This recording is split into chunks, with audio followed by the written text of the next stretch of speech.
Halo teman-teman, selamat datang di channel aku, Ajeng Septin. Jadi pada kesempatan kali ini aku mau bahas tentang kisi-kisi UTBK TPS di SBMPTN tahun 2021. Oke, langsung aja ya kita ke pembahasannya. Nah, di sini sudah ada komposisi materi untuk TPS-nya.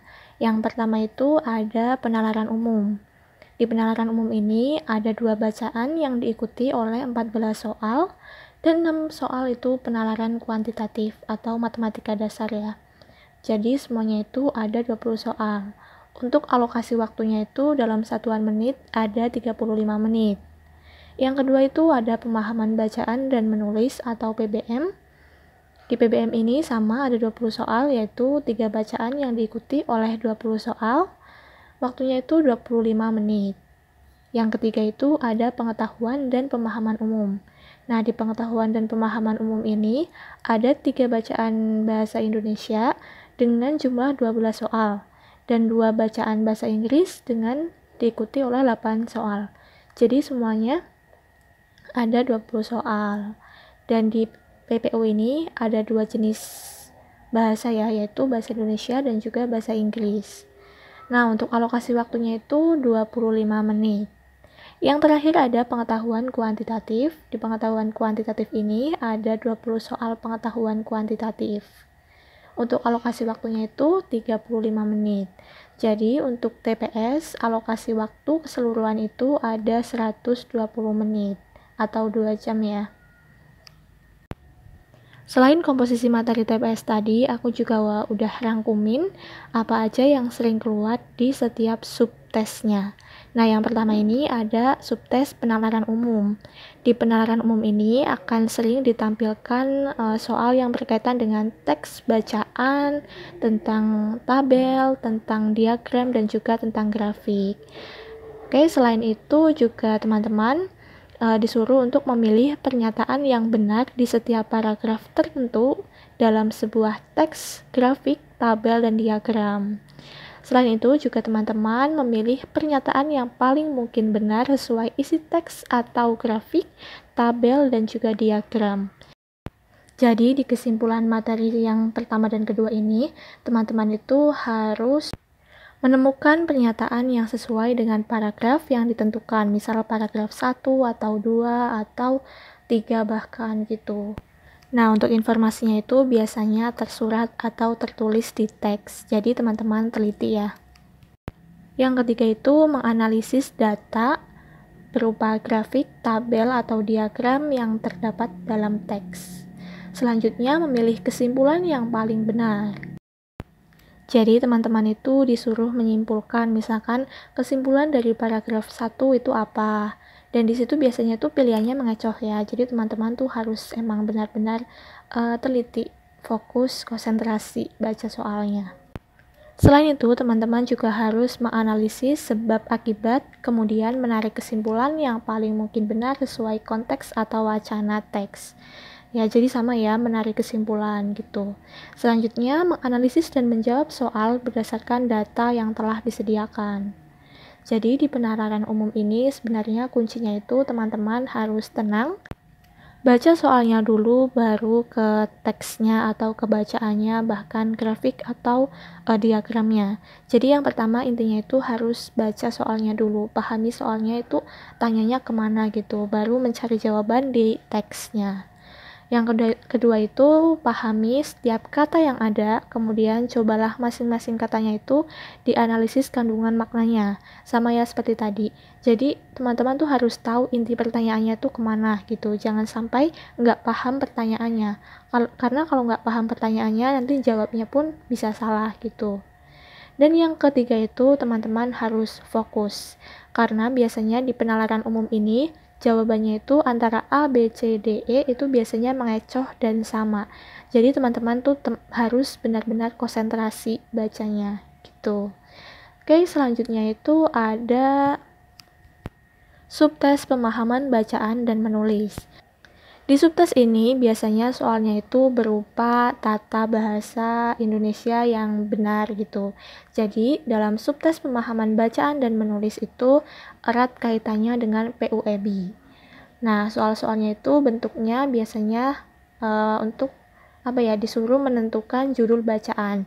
Jadi misalkan nanti ada sebuah bacaan teks yang tanpa judul gitu, teman-teman disuruh menyimpulkan judulnya itu apa. Nah, untuk tahu judulnya itu apa, teman-teman tuh harus baca keseluruhannya ya.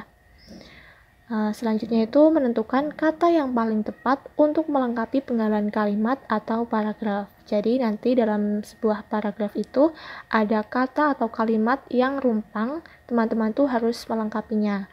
Nah, caranya itu teman-teman baca kalimat sebelumnya dan juga kalimat sesudahnya. Nanti teman-teman bisa mengisi ya titik-titik yang rumpang itu. Selanjutnya itu mencari kata berimbuhan yang salah pada suatu paragraf. Nah, ini teman-teman harus tahu ya kaidah penulisan bahasa Indonesia yang baik dan benar gitu. Nah, untuk selanjutnya memilih kata yang sesuai dengan aturan KBBI atau kata baku. Jadi, aku saranin teman-teman itu baca PUEB di kolom pencarian itu dicari aja PUEB gitu. Nanti di situ ada website resminya, jadi teman-teman bisa baca-baca lah di situ.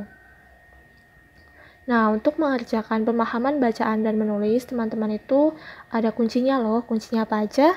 Yaitu menggunakan teknik membaca efektif.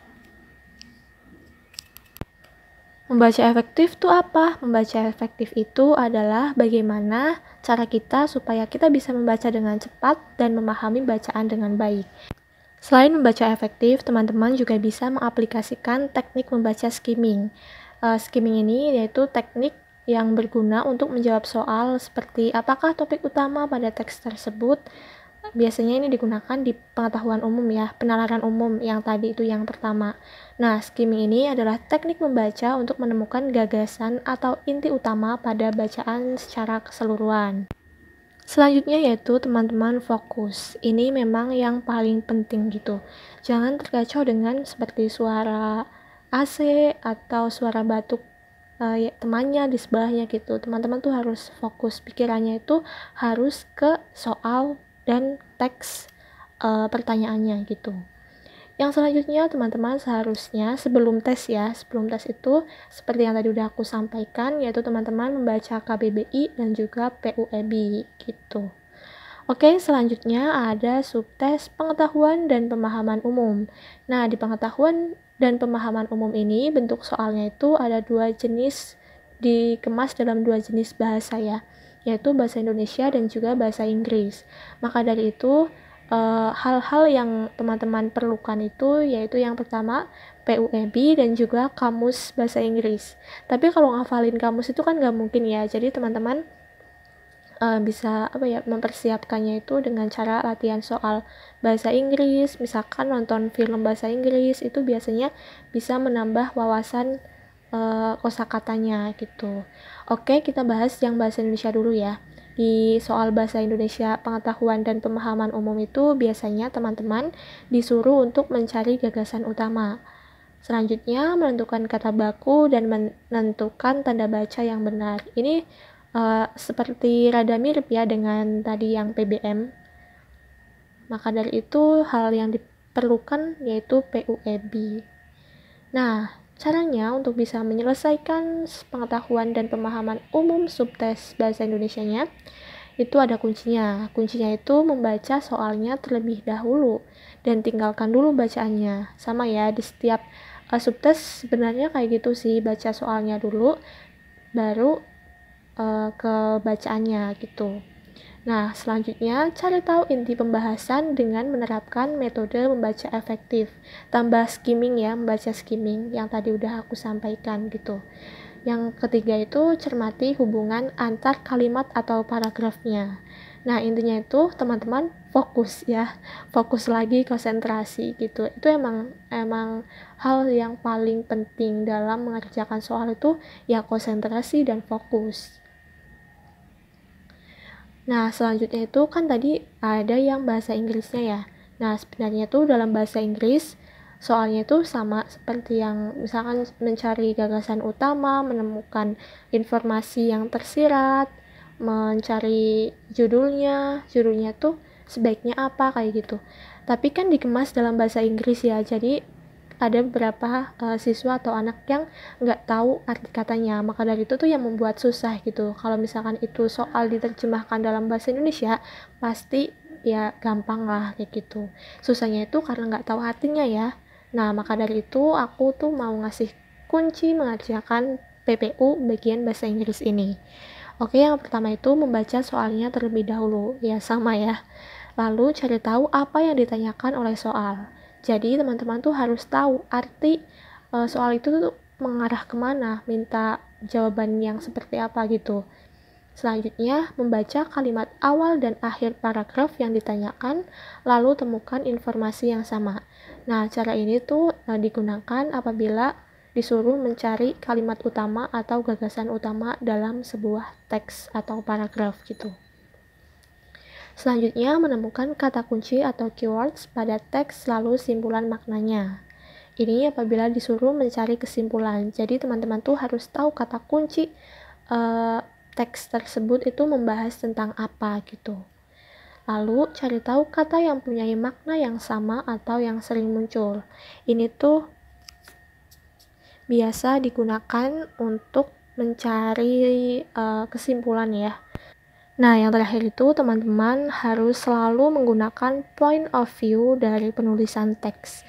Point of view itu seperti inti dari teks tersebut gitu. Jadi teman-teman tuh harus tahu inti teksnya itu membahas tentang apa gitu. Itu akan mudah mengerjakan biasanya kalau tahu intinya. Oke, selanjutnya yang terakhirnya subtes pengetahuan kuantitatif. Nah, di subtes pengetahuan kuantitatif ini itu teman-teman diajak untuk mengerjakan soal-soal yang berkaitan dengan hitung-menghitung pastinya, yaitu berkaitan dengan aritmatika, geometri, aljabar, biasanya itu juga ada bangun ruangnya gitu. Nah, tahun kemarin itu ada soal pandanya, sepertinya ada soal pandanya gitu. Nah, untuk memberi gambaran apa sih pengetahuan kuantitatif itu, maka di sini aku udah rangkum ini dari berbagai sumber apa aja sih soal yang sering muncul di kuantitatif. Yang pertama itu ada logika dasar dan matematika level dasar gitu. Jadi kalau matematika yang susah-susah itu yang kayak rumus log, biasanya yang rumit-rumit kayak itu nanti ada di subtes TPA, ada di sub TPA bagian subtes matematika itu biasanya muncul di saintek ya. Selanjutnya sebuah pertanyaan dan 4 informasi. Lalu kamu diminta untuk memilih informasi mana yang benar berdasarkan pernyataan yang diberikan. Jadi nanti ada sebuah pertanyaan soal, terus ada pilihannya 1, 2, 3, 4. Nanti teman-teman itu disuruh menjawab hasil dari pernyataan atau soal tersebut tuh yang benar jawabannya ya 1, 2, 3 atau 2, 3, 4 atau 1, 3, 4 kayak gitu biasanya. Selanjutnya, sebuah pertanyaan dan 2 informasi. Kamu diminta untuk menganalisis informasi di mana saja yang dibutuhkan sehingga pertanyaan yang diberikan dapat dijawab. Sama ya, ini ada 1 pertanyaan dan 2 informasi. Jadi teman-teman tuh harus memilih mana sih yang benar. Biasanya tuh pernyataan 1 saja yang benar, pernyataan 2 aja yang benar, atau dua-duanya benar kayak gitu. Selanjutnya itu sebuah informasi dan 2 buah variabel. Ini yang sering muncul biasanya P dan Q ya. Nah, nanti biasanya itu variabel P nilainya dicari berdasarkan informasi yang diberikan dan variabel Q itu nilainya diberikan. Kemudian kamu diminta untuk menentukan hubungan antara variabel P dan Q, mana aja yang lebih besar nilainya. Misalkan P lebih besar dari Q, P lebih kecil dari Q, atau P sama dengan Q, kayak gitu. Nah, semoga bisa memberi gambaran ya bagaimana sih kuantitatif kayak gitu.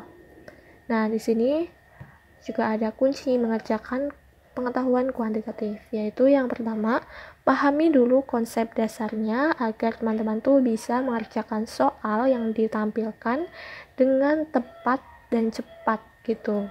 Yang kedua, jangan grogi. Nah, ini grogi itu menghancurkan segala-galanya ya. Karena ya kalau grogi itu gimana ya, ibarat kata udah grogi mau ngapa-ngapain juga aduh gitu. Jadi tenang ya, jangan grogi, cuek aja kayak gitu. Pokoknya niatkan dalam hati teman-teman tuh aku tuh mau ikhtiar mengerjakan tes ini kayak gitu, jadi jangan grogi.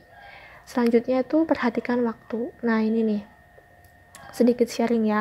Dulu pas aku UTBK itu aku kekurangan waktu di bagian pengetahuan kuantitatif karena saking jadi saking asyiknya mungkin ya, asyik nggak ketemu-ketemu gitu, jadi menghabiskan waktu yang sangat banyak untuk mengerjakan satu soal saja gitu.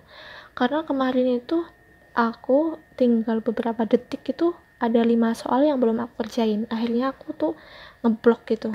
Aduh, pokoknya teman-teman tuh harus memperhatikan waktu ya, di manage waktunya, misalkan ditentukan kalau misalkan 1 menit nggak bisa ngerjain, tinggal kayak gitu kerjain yang lebih mudah dulu. Jadi jangan terpaku sama soal yang susah kayak gitu, kerjakan yang mudah terlebih dahulu, baru nanti ke yang susah. Oke, semoga bisa memberi gambaran buat teman-teman gimana sih TPS itu dan cara mengerjakannya tuh gimana itu. Semoga bermanfaat ya. Dan semoga juga teman-teman itu besok dipermudahkan mengerjakan soalnya, dan apabila ngasal itu ngasalnya benar. Amin. Oke, jangan lupa ya yang baru bergabung itu teman-teman klik tombol subscribe dan juga nyalakan lonceng notifikasinya. Oke, sampai jumpa di video selanjutnya ya.